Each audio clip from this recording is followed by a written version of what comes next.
like the corners of the bag, like there is going to be wear and tear, but there's really nothing I can do about that. Right now, what I can do is try to protect the suede. This is hopefully going to go away. I really do think it will.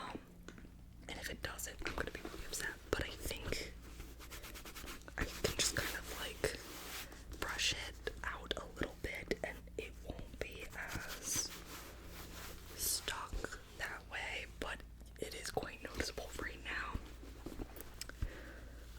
That's the only bad thing about buying a bag online. But to be honest, I could always just go into the store and just be like, listen, I just got this bag and this is the way it looks and I don't like it, and I think they would let me return the bag for another one. I think, because I know that at my Coach outlet store they have this bag, or at least they had it when I went on Thursday, so I'm gonna try my best to like brush it out a bit. But if it continues to look like this, I think I'm gonna have to do something about that, because that's on their part. Like, they did not need they could have had like a bigger dust bag, a bigger box, and they could have, I don't know, there's other ways to go about it where they didn't need to put the strap like that during packaging to have it be all messed up, because it's traveling. So I don't think, like, I mean, it bothers me, but I hope it goes away. I don't think it'll last too long.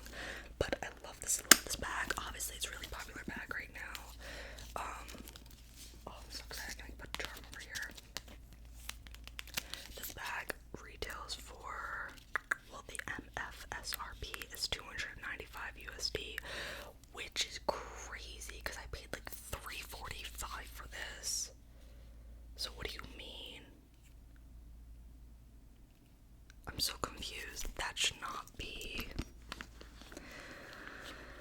Coach, honey.